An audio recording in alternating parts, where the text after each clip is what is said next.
इस समय मेरी उपस्थिति है गाज़ियाबाद के मोहन नगर से चलकर हर्ष विहार की तरफ जाते हैं तो रास्ते में बहुपुरा पड़ता है और बहुपुरे से लोनी की तरफ रास्ता मुड़ता है। उसी रास्ते पर ही दिल्ली 99 करके एक सोसाइटी है।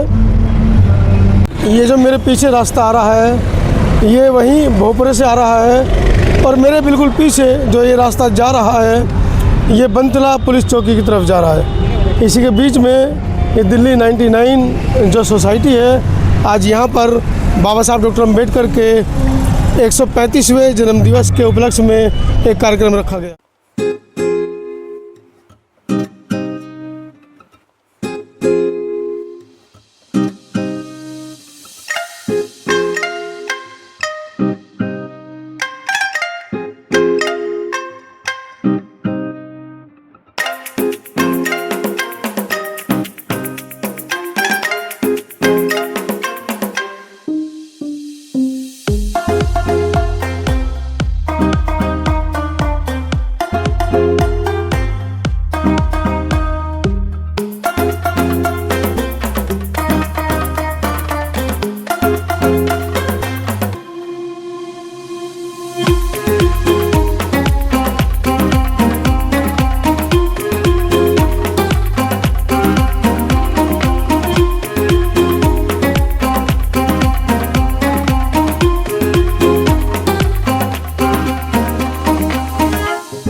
आज लोनी रोड पर दिल्ली 99 जो सोसाइटी है उसमें बाबा साहब डॉक्टर अम्बेडकर के 135वें जन्मदिवस को बड़े हर्षोल्लास से मनाया गया। वो सब खबरें आप देख रहे हैं। मेरे साथ आयोजक समिति है, बड़े भाई चमन सिंह हैं और संदीप भाई हैं जो इस पूरे कार्यक्रम के आयोजक हैं। अंदर प्रोग्राम चल रहा है, आवाज़ साउंड बहुत तेज़ है और जो खाना इन्होंने बनवाया था उससे इतना खाना बनवाया कि बाहर भी इन्होंने एक लंगर शुरू कर दिया है। अंदर तो लोग खाना खा ही रहे, बाहर भी शुरू हो गया है। क्या सोच थी, 5वां प्रोग्राम आप लोग कर रहे हैं यहाँ पर? सर हमें तो सिर्फ एक ही उद्देश्य है, हमें बाबा साहब जो मिशन और जो रास्ता दिखा के गए हैं हमें उस पर चलना है। हमें ज़्यादा से ज़्यादा अपने साथियों को उस पर चलने के लिए ज़्यादा मोटिवेट करना है, ज़्यादा उनको और ज़्यादा उत्साहित करना है। और जितनी जागरूकता हम बाबा साहब के बारे में, उनके कार्यों के बारे में और ज्योतिबा फुले जी के बारे में, उनकी पत्नी के जो कंट्रीब्यूशन थे, बाबा साहब की पत्नी के कंट्रीब्यूशन थे, उनकी माता जी का जो कंट्रीब्यूशन था, उन सब को हम इतना विस्तार देना चाहते हैं। उसके लिए हम ये सब लोग मेहनत और कार्यक्रम आयोजित कर रहे हैं। बड़े शहर में रहते हैं, महानगर में रहते हैं, गाज़ियाबाद जैसा शहर है, नौकरी है, अच्छा घर है, बीवी है, बच्चे, फिर क्या जरूरत पड़ी है इन सब लफड़े में पड़ने की? क्या जरूरत पड़ी है साहब? आपको ऐसा लग रहा होगा कि हम अगर आज मुख्य धारा में हम कुछ लोग आ पाए हैं तो हमारी पूरी कौम, पूरी बिरादरी, पूरा समाज हमारा मुख्य धारा में आ गया। हम अभी भी बहुत पिछड़े हुए हैं। हमारा समाज का लगभग 90% तबका अभी भी मुख्य धारा में नहीं आ पाया है। बिल्कुल हमें उससे, हमारी जो एफर्ट है ये, मुझे लग रहा है हमें इससे भी डबल एफर्ट करने चाहिए। इन बच्चों को, हमारे जो नई पौध आ रही है उन सबको मुख्य धारा में लाना है तो हमें और ज़्यादा मेहनत करनी पड़ेगी साहब। सरकारों ने स्कूल खोले हैं, दुनिया भर की सुविधाएं आप लोगों को दी हैं, बाबा साहब डॉक्टर अम्बेडकर रिजर्वेशन भी दे गए, उसके बावजूद भी आपको लगता है कि आपको और ज़्यादा एफर्ट की जरूरत है? जी बिल्कुल, आज भी हमारे समाज को वो समता नहीं मिल पा रही है जितनी के हम उम्मीद कर रहे थे जब बाबा साहब ने संविधान लिखा था। आप समझिए कि आज हमारे को 75 साल 80 साल कुछ होने वाले हैं हमारे संविधान लिखे हुए और उसके बाद कार्यान्वित हुए हुए भी।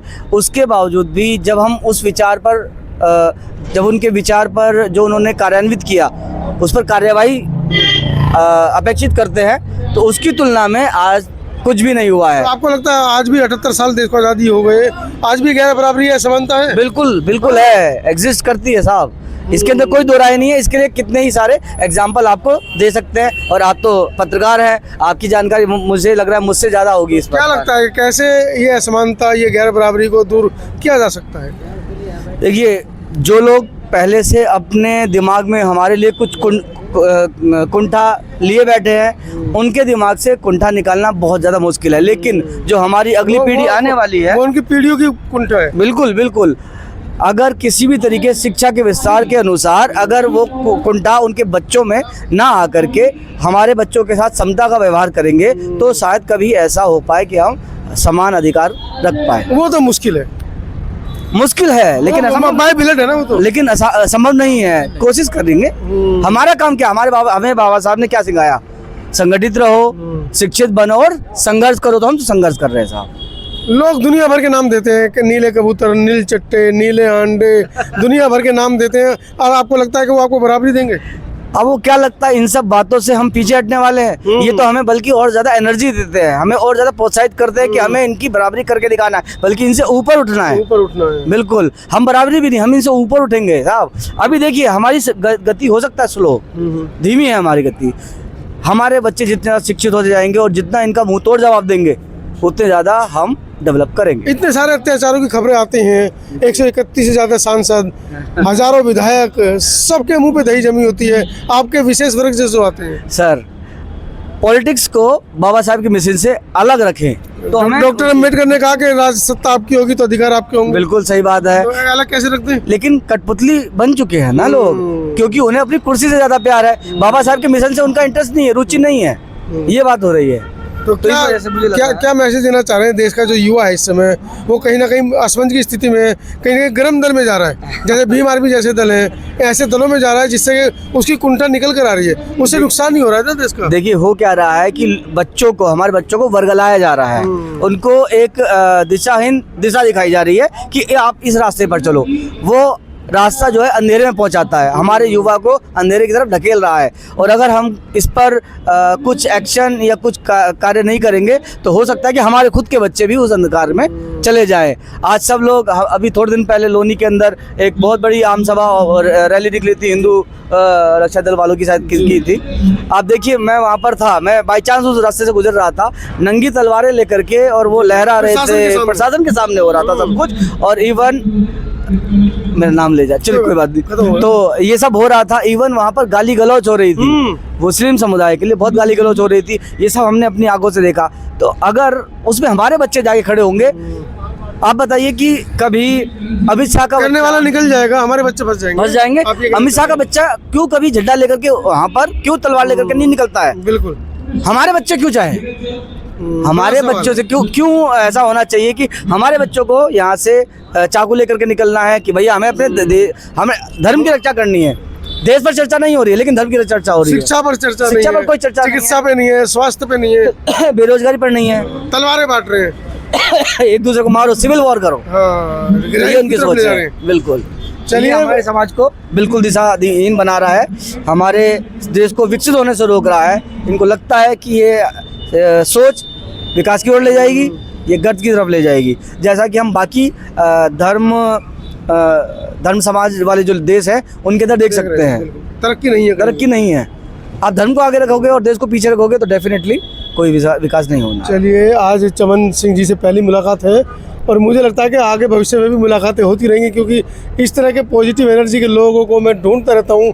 क्योंकि बहुत से लोग हैं बरगलाने के लिए, उत्साहित करेंगे, आपको ऐसे ऐसे भाषण देंगे मीठे मीठे कि आपका जो यूथ है वो कहीं ना कहीं घूम जाएगा। लेकिन भाई चमन सिंह जैसे लोग जो पॉजिटिव हैं, जैसा कि इन्होंने भी बताया कि लोग तलवार लेकर हाथ में घूम रहे हैं, लेकिन हमें अपने बच्चों को रोकना है, हमें अपने बच्चों को समझाना जी, हमें शिक्षा देनी है अपने बच्चों को, तलवार नहीं देनी है, कोई चाकू नहीं देना है, उनको अपमानजनक शब्द भी नहीं कहने के लिए बोलना है। लेकिन हमारा उद्देश्य क्या होना चाहिए, हमें अच्छे से अच्छी स्थिति अपनी बनानी चाहिए। बिल्कुल, बाबा साहब चाहते तो तलवार लेकर निकल सकते थे, लेकिन एक कलम के बल पर उन्होंने पूरा का पूरा देश बदल दिया।